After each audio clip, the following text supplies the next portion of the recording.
Hello everybody, this is MMSMR, and today I'm back with another video and new nails, and these are very dark purple with silver and lots and lots and lots of neon colors in abstract form. And yes, in case you're curious, the toes are indeed done the same way, including the little ones. Do you see? So as usual, everything matches. So today I have 3 components of this video. The first is that I'm going to lay out a chart with some interesting illustrations, and we're going to go over it using the pointer. And then we are going to be playing around with some building blocks that are beautiful and colorful. And finally, we have a guessing game component with some brand new figurines. So to begin with, I am going to lay down this very interesting cartoon that I found. And once again, this was found in the New York Times. It is by Tom Gauld, and it is just a cute, funny little cartoon that is a play on words.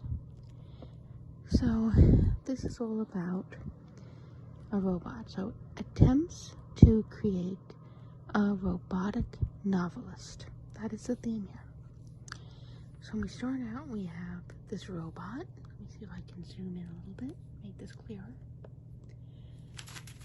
So to start, we have this robot, and the robot is near a writing desk, and there's a manuscript and a library of great literature.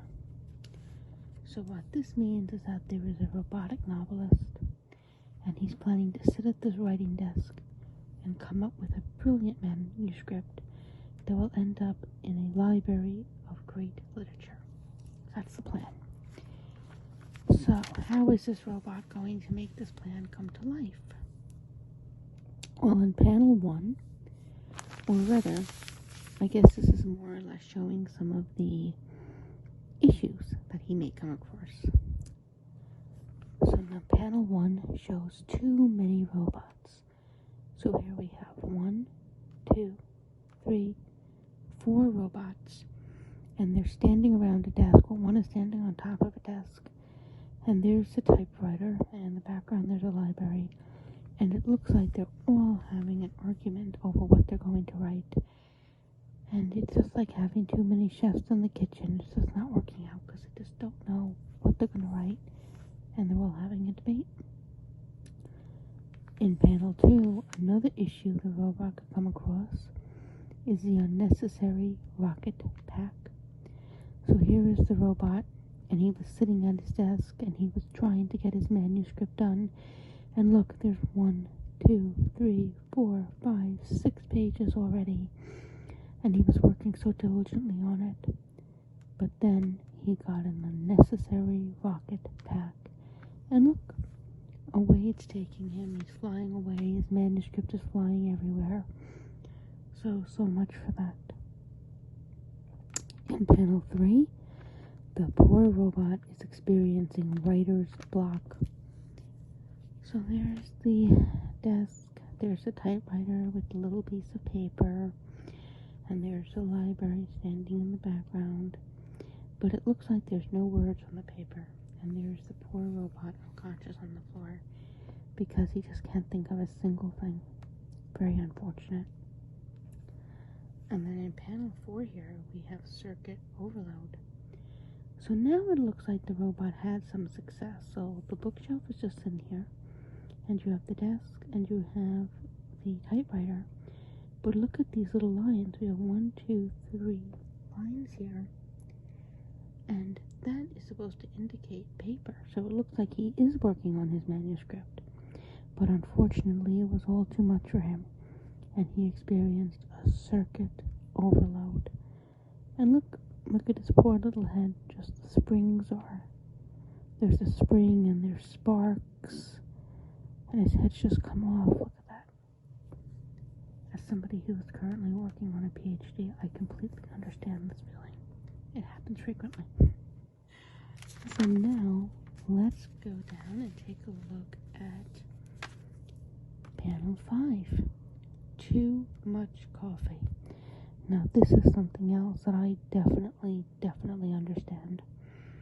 So in this case, there's the bookshelf just sitting there, and there's the desk. And look, the robot has had a lot of success. So his typewriter's about to fall off the desk, unfortunately, which is not going to be helpful to him at all. But there's a cup of coffee here, there's a cup of coffee lying on its side here, and there's the coffee pot. But look what the coffee pot is on top of. A stack of papers. So it looks like there's 7 or 8 pieces of paper here, which indicates that the robot had a lot of success writing his manuscript. But the reason he had so much energy is because he's had so much coffee.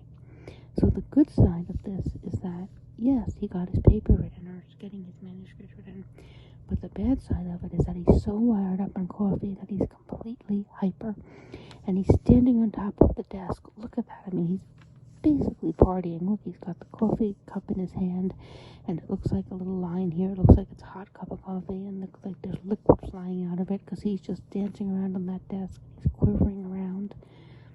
I mean, if it was a Christmas time, you'd think he'd be at the office party with the lampshade over his head. I mean, look at this.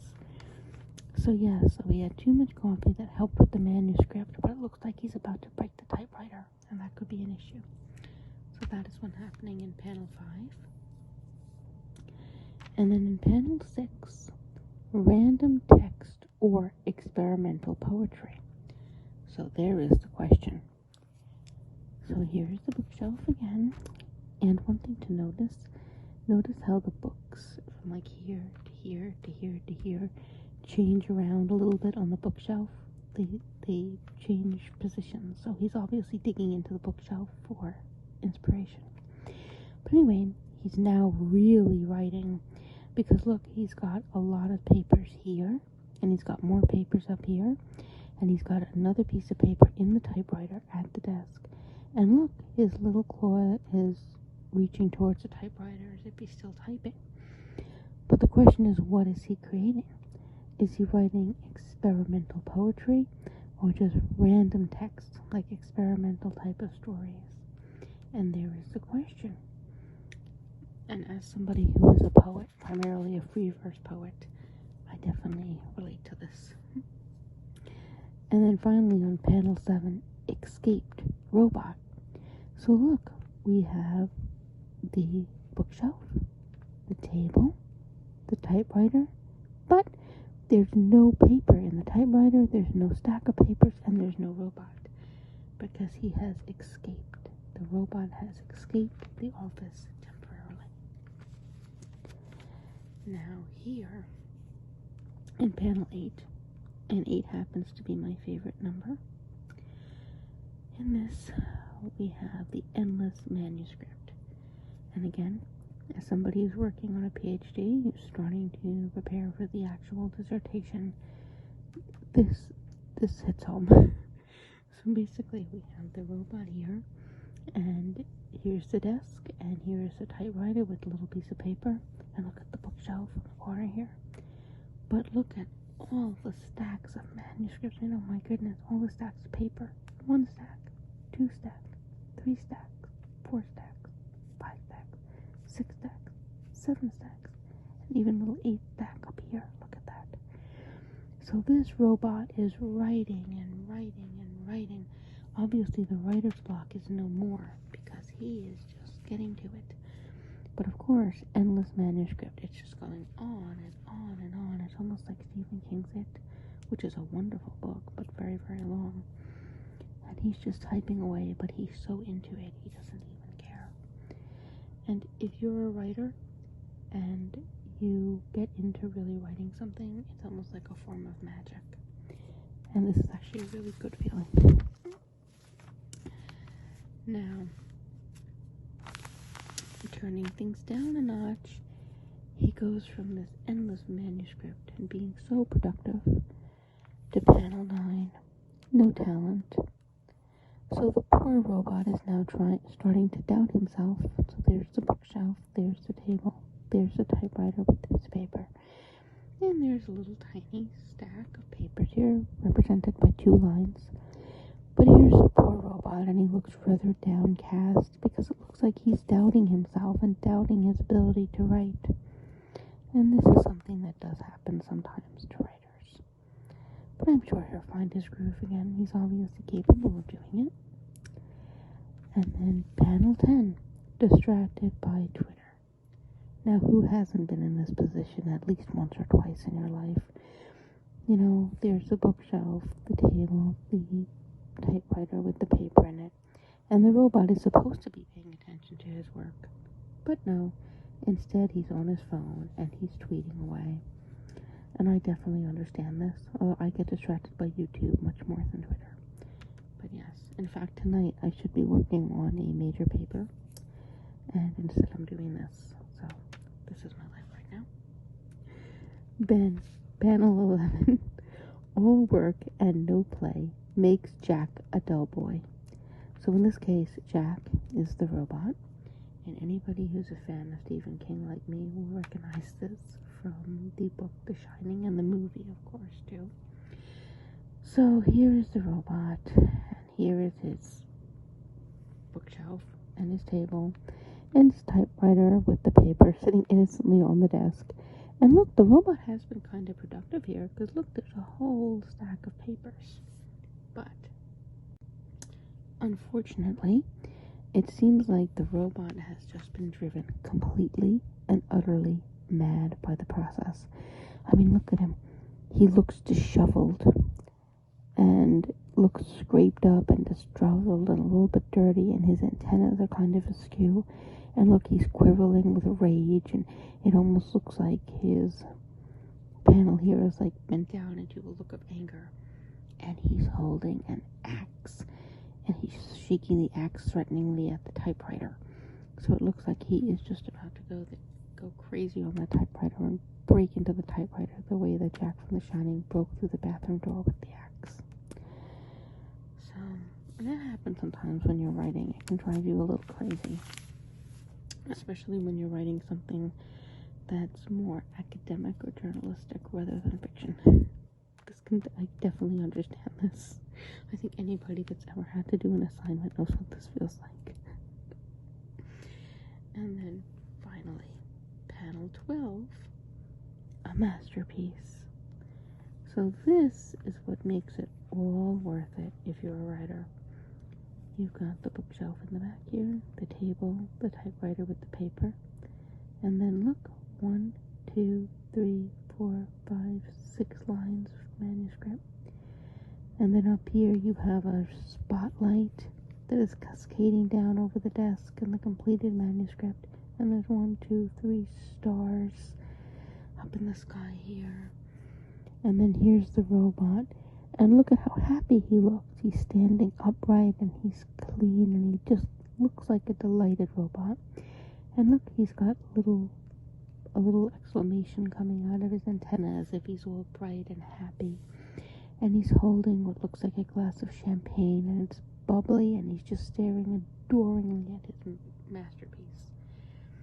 Because that's the thing, if you're a writer, when you're finished and it turns out well, it turns out exactly as you wanted it, there's just such a sense of accomplishment.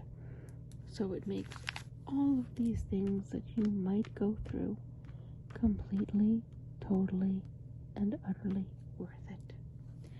So I just thought that this was such a zany, silly, cute little cartoon, and I wanted to take this opportunity to go over it with you all. So that's part 1.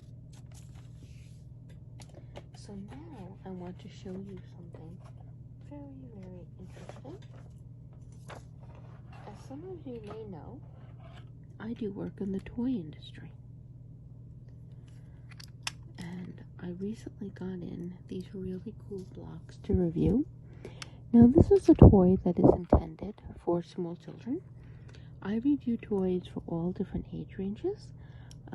including children. I've even reviewed toys for animals, like bird toys and dog toys, because I have animals, I have pets. But this is particularly interesting.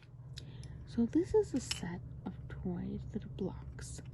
And as you can see, they're interesting shapes. And you hear that? I'm sorry if that's a little bit loud for an ASMR video. But the reason that you have that noise is because this is intended for such a young age group. I mean, this is literally intended for children who are about 18 months old. When they hear the noise, it's kind of it's sort of an auditory, it's like a tactile and auditory thing. It helps with motor skills and it makes it more engaging for them. These are called Sticko. That is the name of the company, name of the brand. But these are all robotic. And what's really cool about these is that they stick together really well. They kind of snap together. And these have little ridges, so they're wonderful to touch. And look, there's different textures. So you have the balls here, and they are smooth, whereas these are not as smooth, they're rigid. And these also have a beautiful, the balls have a beautiful, like, sheen to them, a beautiful shine. They're very sleek to the touch, whereas these are more matte and are not quite as sleek to the touch. So they have all different textures. And then you have these little pieces. So you have these little orange pieces, these two little orange circular pieces with indentations. And then you have this cute little orange triangle piece, three-dimensional triangle. I guess it's a cone. I guess cone would be the right word for that. And then you have these three balls. You have a red one, a green one, and a yellow one. And then you have these four little pieces. So you have two curved pieces, a green one and a blue one. And then you have two straight pieces, a yellow one and a red one. And they all connect together. Now what makes this set so fun, and what we're going to go over now, is that it comes with an instruction manual that tells you all different things that you can make with this. So it just shows you how they work, but then look, you can make all different things. So I thought it would be fun to go through this manual, and we can make absolutely everything in this manual from start to finish. Okay, so to begin, I believe that everything here is also inside the magazine, which now the building starts here. So look, you can make a syringe. Now I personally think this looks more like a pencil than a syringe. I don't know why you would want to make a syringe in a child's toy, but oh well. And so you connect this piece and this piece, and voila, we have done it. Now we can make a snowman. So to make the snowman, we need a little cone, and then one of these small pieces, and this, oops, and this, and voila, the snowman has been created. Now a caterpillar. So to make the caterpillar is just like this, look. Except now we also need to add the red ball and the hat. And there is the caterpillar. This one is a telephone. Okay, so to make the telephone, we need the red ball and the yellow ball and the curved green piece, and put the yellow on the top, the red on the bottom, and there we have it. So the first 1, 2, 3, and 4 pieces are completed. Oh, and then look at this one. I don't think I have enough pieces to make all of this. This is if you get another set. You could get like a curved yellow and a straight blue, and you can make stuff like this, but that doesn't come with this one set. Okay. A candy. Okay. So to make the candy, we'll take the red straight piece, the green ball, the little orange piece, the yellow piece, another orange piece, and the red piece. And then, well, I have to hold it this way because it's too big. There you have it. The sideways candy. I guess we can put it this way. So voila. Sideways candy. Now, this is so adorable. A duck. Okay, so let's try to make the duck. So, it's this piece and this piece. Oh wait, no. There we go. And there's the beak. So we're already in business here. And then we're going to use this piece, and this piece, and this piece. And that is so cool because look, the duck actually stands up. I thought that was so adorable that it actually stands. This is my favorite so far. Especially because I just love ducks. Okay, so the next one is a building. So let's see if we can make this one. So to make the building, we need the green ball, the cone, then we need the red piece and the yellow piece, and then we need an orange piece and an orange piece, and the yellow ball, and the red ball, and finally at the bottom it says if we connect these it will stand up, and I have my doubts about this, but we can definitely give it a go and see what happens. And oh my goodness, they're right, it will stand up. Look at that. That's actually really cool. Wait 1 second. Look at that, it does stand up.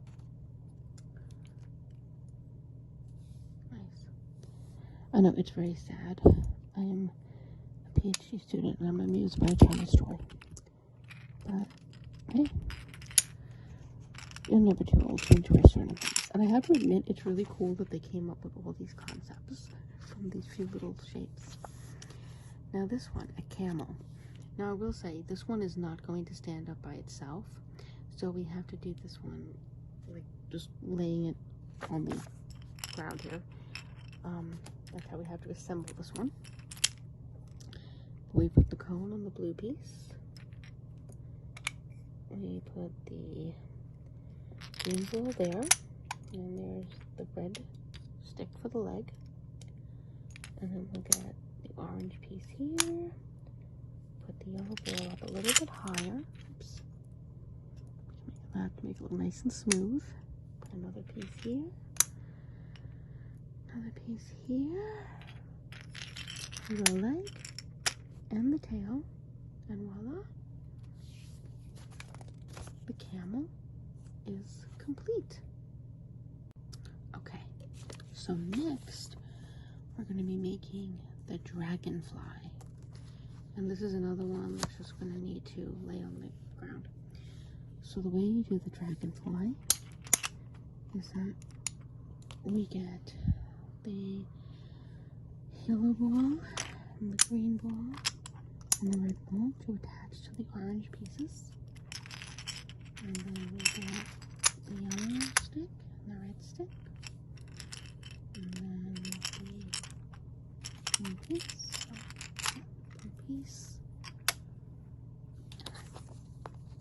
and there we go. We have the dragonfly. It looks like we're looking at a dragonfly from high up as if it's flying away. Look at this one. Swimming. I like this. Okay. So this is another one that's kind of three-dimensional. Let's see if we can get this to work. So to do this, we take the green ball and we take the red ball and we attach them like that. And then we take this orange piece, put that there, and put this yellow piece here, and then little yellow leg, and little red leg. And there we go. We have a swimmer who is gripping a ball. That's so precious. So next we're going to do a seesaw. Okay. I don't really know how they came up with all of these. I think it's really brilliant. Whoever sat down and actually thought how to do all this stuff with these pieces. Kudos to them, because I don't think I would be able to do that. And an orange piece.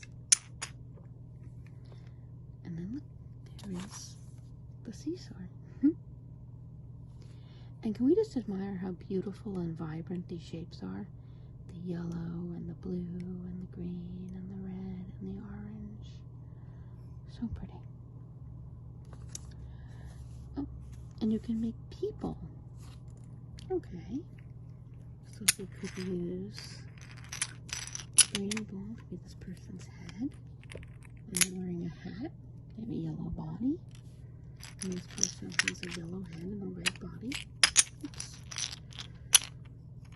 And they're wearing a little barrette hat. And then I suppose if you wanted to, you could make another person wearing a barrette hat. And maybe this is an older person, like a hunched over old man. And perhaps he has a cane that he has to walk with. So you can make people with these too. Okay. Now, okay, so this is the piece. Yes, these are the ones. The gate and the rocking horse. And we made the caterpillar already, but these all featured on the front page. So we've made all of these once we made these. So the gate, and again the gate has to be done laying down. So to do the gate, we take the orange pieces, put them here and here, and then we take the yellow ball and the green ball and the green curve piece and the blue curve piece and the red ball. And oops, it's hard to see how to get completely in the frame, but there is the gate. See? Okay. And from there we can make the arrow. So to make the arrow, we move these pieces together.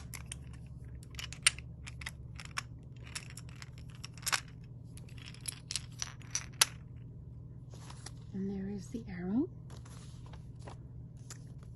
And then here is a rocking horse. Okay, so this one's cool.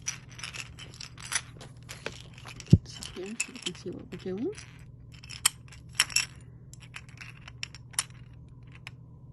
And I have no idea if this is relaxing, you guys, but I found it relaxing to put this together, so I don't know if you'll like watching this, but I thought, why not give it a go? Because sometimes there's something satisfying about seeing stuff assembled.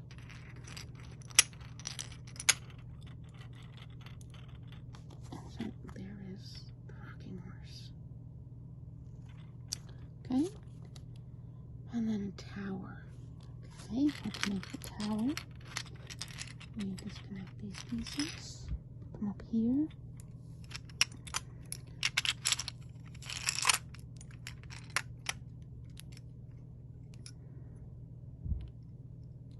And 1 second, guys, I have to. I can lay it down like this, and use the sideways tower, because it's pretty much too big to fit in the frame. Some of these actually can be pretty tall. Okay.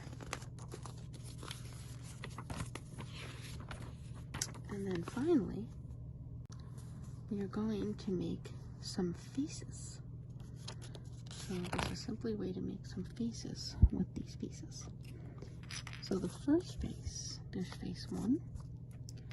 So I don't know how you would describe this one. Looks kind of surprised, maybe a bit annoyed. And the cool thing about this is that this you can do without actually attaching any of the pieces.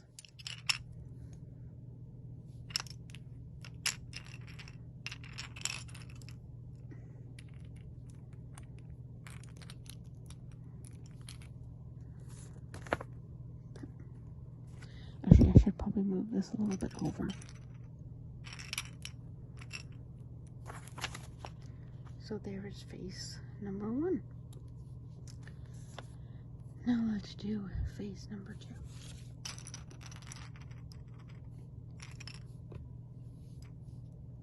I know. Face 2.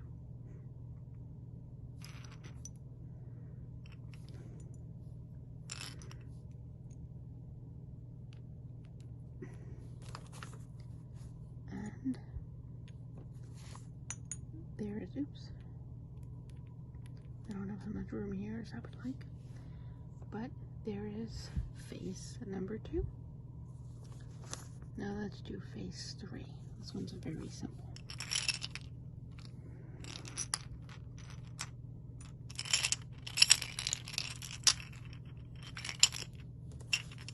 And there is face 3. As you can see with the lines. And finally, face 4.